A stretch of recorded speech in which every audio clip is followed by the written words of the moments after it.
you come in for informal workouts, and that's pretty common, but there were a lot of guys, younger guys, some of the married guys, and now yourself, that have been here for a couple months. How important is that you've had a kind of a team chemistry building for most of the summer, never really stopped after last playoff season? Well, I think it's just important that knowing everyone's prepared. If having everyone together, that's great, but just knowing that the guy next to you is just as prepared as you are is important. And even individually, the summer training, as much as it's great for you physically, it's also a mental thing, just knowing that when you line up, the guy across from you isn't as prepared, and just gives you confidence throughout the year. And hopefully every guy on the roster should have that.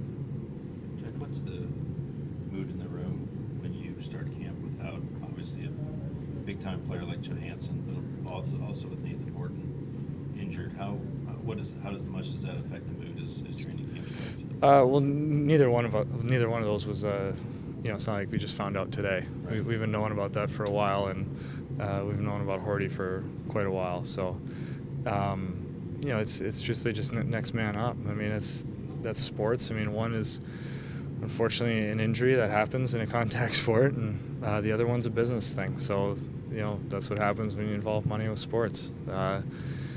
So it's just next man up. But we're all excited to get going and get playing. Doesn't affect that. How do you guys avoid a slow start this year after having slow starts the last couple of years? We got to score more goals in these first few games. I think that's been. I mean, we've always been good defensively.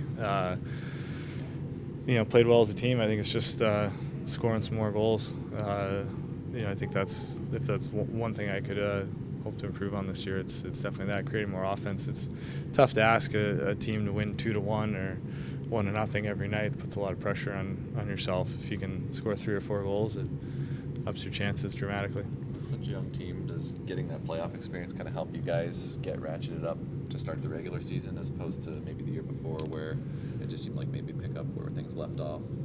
Did that extra intensity kind of help? There's been a lot of time off since that playoff. I wouldn't say it just carries over. I don't think any previous season just carries over.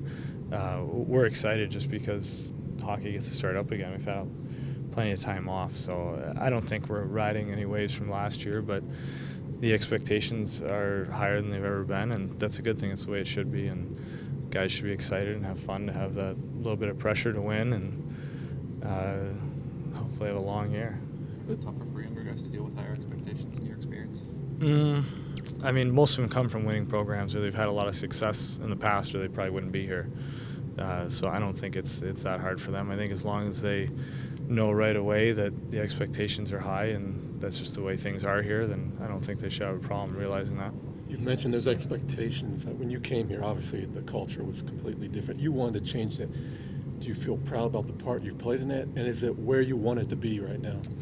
Yeah. I mean, it's close. I mean, I want to win a Stanley Cup and make sure that that's, kind of the culture here is it's, cup or bust. But, yeah, I'm definitely very proud of it. There's a lot of guys that have had, key parts in it. And just seeing kind of the way the city's, rallied around it and it's becoming more of a hockey town and everything, I think we're all very proud of it.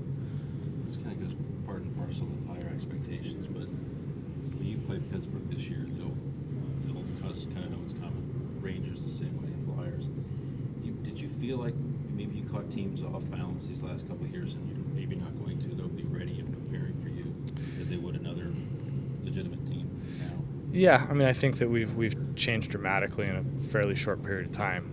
There might have been a little bit of that, but guys know too well that in a salary cap era, there's the difference between the first team and the last team is not much. So it's it's similar to the NFL where anyone can win on any given night. But so knowing that players know that, it's probably a little bit of both. I think we deserve some credit for just being a good team, and yeah, maybe they didn't take us as seriously at first, but I'm sure it'll be different this year. This makes it more fun, right? It should be. Yeah, well, it's the way you want to be. If people don't like you, you're doing something right. Yeah.